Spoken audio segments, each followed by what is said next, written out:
All right, Polaris General owners, if you're having clutch problems, the OME clutch on this thing grenaded roughly around maybe 500 miles or less.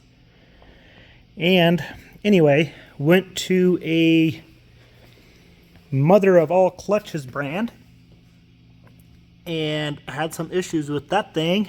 And I went, the third clutch on it was a Gilomen Innovations clutch. Had also an issue with it. And then the guy from Mother of All Clutch was very kind and sent me a replacement for the first one that broke on his. And this is my first OME clutch. Probably went about 2,500 miles. I replaced the square OME pucks that look like that, and it was worn out right there pretty good. And I die grinded it flat. Had to put a little edge in there, and I just smoothened it. I don't know if, yeah, there you go. Smoothing it out right there.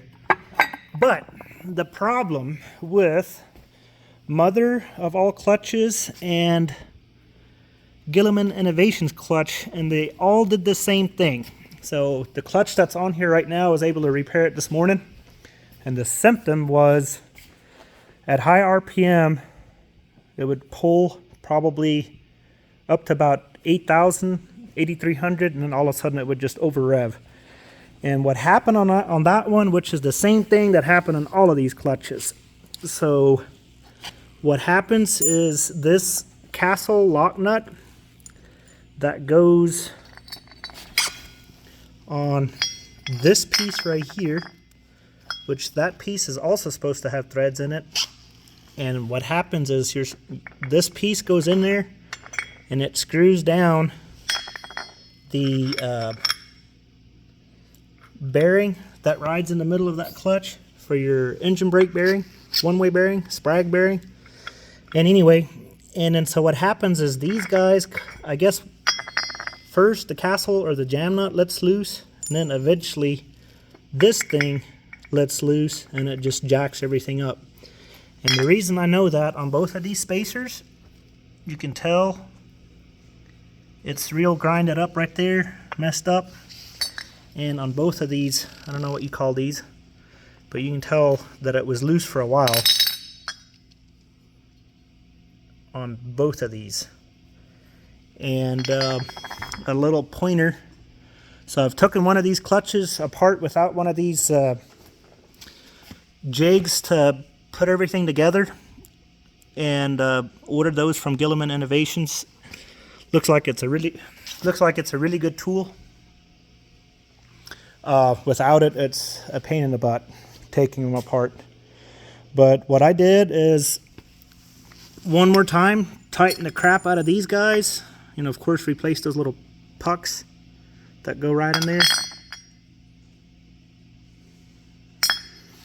And red, Loctite this guy on there when you screw it on there. And I also Loctited the jam nut that's supposed to hold everything together. And I called her Big Bertha, and the socket that you use for that jam nut, and I think they were telling me it needs about 600 foot-pounds of torque, and I think I've got 1200 on it. I think that's what the Big Bertha does. And way you can tell, so if you're experiencing the same symptoms where it would over rev, and that must be the very, very, very early stage of your clutch failing. Because the one that's on that General, what happened is this nut had just backed off a little bit just so that clutch couldn't fully, I guess that whole top would hit that, and it basically created a stop on it, and tighten everything back up. But anyway, that's what's going on with Mother of All Clutches and Gilomen Innovation clutches. But I guess Good part about them, they're half price of OME.